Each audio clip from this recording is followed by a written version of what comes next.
आज के समय में टिकाऊ और सुरक्षित खेती की दिशा में जैविक तकनीकों का महत्व लगातार बढ़ रहा है। किसान अब ऐसे विकल्पों की तलाश में है जो फसलों को रोगों से सुरक्षित रखें, मिट्टी की उर्वरता बढ़ाएं और उत्पादन लागत को भी कम करें। ऐसा ही एक प्रभावी जैविक मित्र है ट्राइकोडर्मा। ये एक लाभदायक फफूंद है जो मिट्टी में पाए जाने वाले अनेक हानिकारक रोगजनक कवकों को नियंत्रित करने के साथ साथ पौधों की जड़ों के विकास, पोषक तत्वों के अवशोषण और फसल की समग्र वृद्धि में महत्वपूर्ण भूमिका निभाता है। लेकिन क्या आपने कभी सोचा है कि ट्राइकोडर्मा का उत्पादन वैज्ञानिक तरीके से कैसे किया जाता है? किन सामग्रियों की आवश्यकता होती है?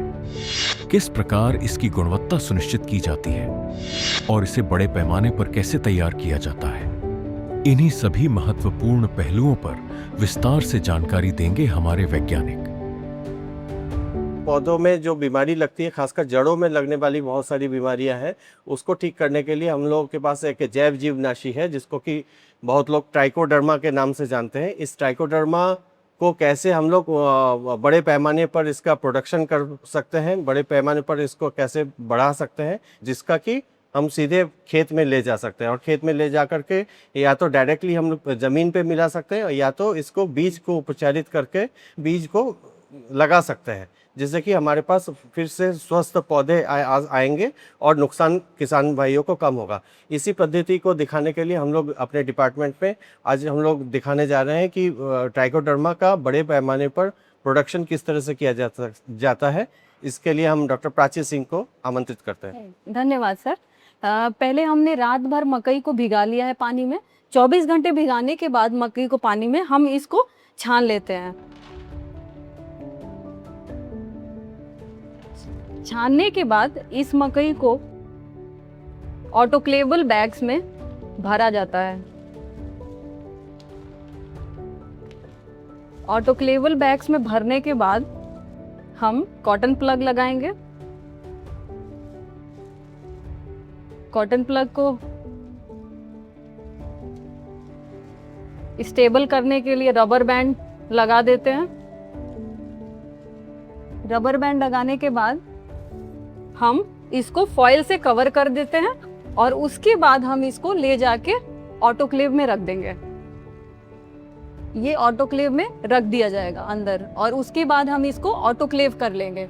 ऑटोक्लेव किया हुआ जो मकई हमने भरा था पैकेट्स में, उसको हम लेके लेमिनार में आएंगे। लेमिनार को हम ऑन करेंगे।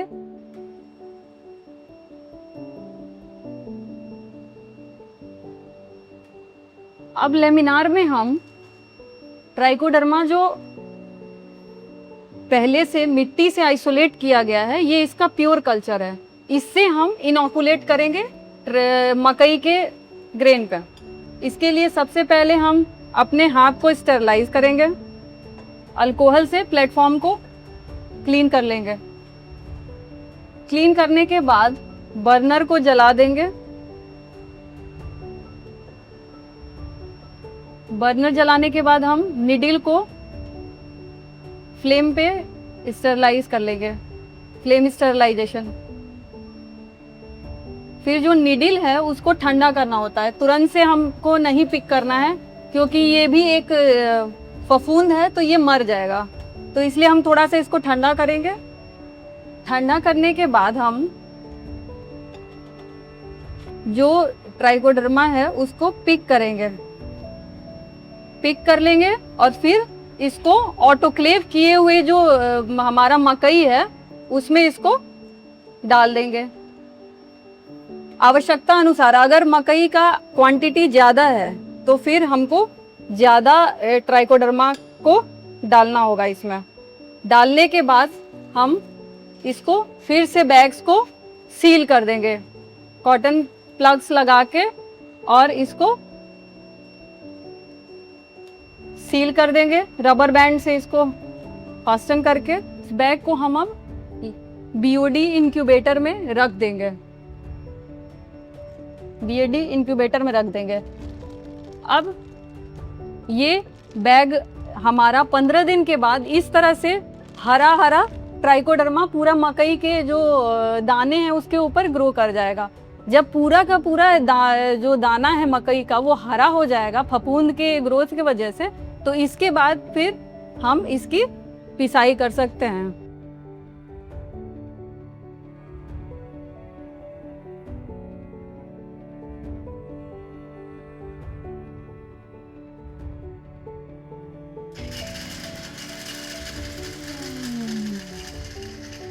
वो पिस गया है पूरा का पूरा और आपको हरा पाउडर दिख रहा होगा। जो पिसा हुआ पाउडर है मकई का पाउडर, जिस पे ट्राइकोडर्मा पूरा का पूरा ग्रो हो गया था, तो ये हरे पाउडर को अब हम टैल्कम पाउडर इसके साथ मिक्स कर देंगे। ये 1:10 के रेशियो में मिक्स करते हैं। जैसे कि 1 kg रहता है जब पिसा हुआ पाउडर मकई का, तो उसको हम 10 kg जो टैल्कम पाउडर होता है उसमें मिक्स करते हैं। अब ये मिक्स करने के बाद इसको ये पैकेट में पैकेजिंग होती है और फिर इसके बाद इसका सेल होता है।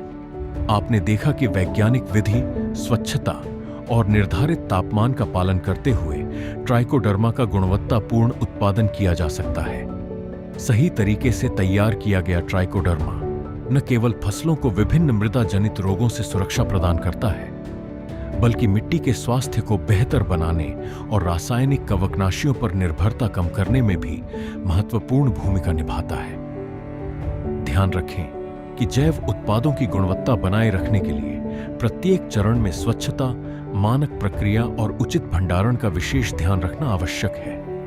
यदि आप ट्राइकोडर्मा के उत्पादन, उपयोग या अन्य जैविक कृषि तकनीकों के बारे में अधिक जानकारी चाहते हैं, तो अपने निकटतम कृषि विज्ञान केंद्र या बिहार कृषि विश्वविद्यालय सबौर के विशेषज्ञों से संपर्क कर सकते हैं। कृषि से जुड़ी ऐसी ही वैज्ञानिक, उपयोगी और नवीनतम जानकारियों के लिए हमारे चैनल से जुड़े रहें।